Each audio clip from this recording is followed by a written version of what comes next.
ରଜରେ ତାଣ୍ଡବ ରଚିଲା କାଳ ବୈଶାଖୀ ବଜ୍ରପାତ ନେଲା 43 ଛେଳିଙ୍କ ଜୀବନ।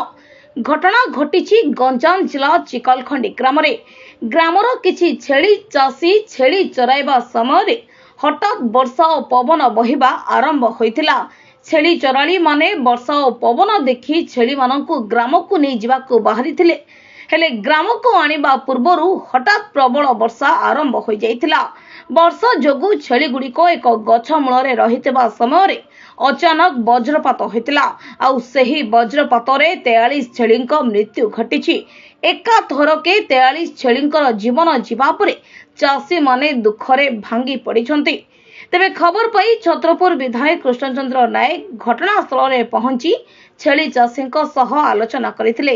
କିଭଳି ଚାଷୀମାନେ ତାଙ୍କ କ୍ଷତିପୂରଣ ପାଇପାରିବେ ସେ ନେଇ ଅଧିକାରୀଙ୍କ ସହ ଆଲୋଚନା କରିଥିଲେ।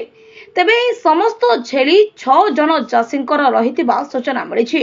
ଛତ୍ରପୁରରୁ କ୍ଷୀରୋଦ ଚନ୍ଦ୍ର ସାହୁଙ୍କ ରିପୋର୍ଟ, ଗଞ୍ଜାମ ସମାଚାର।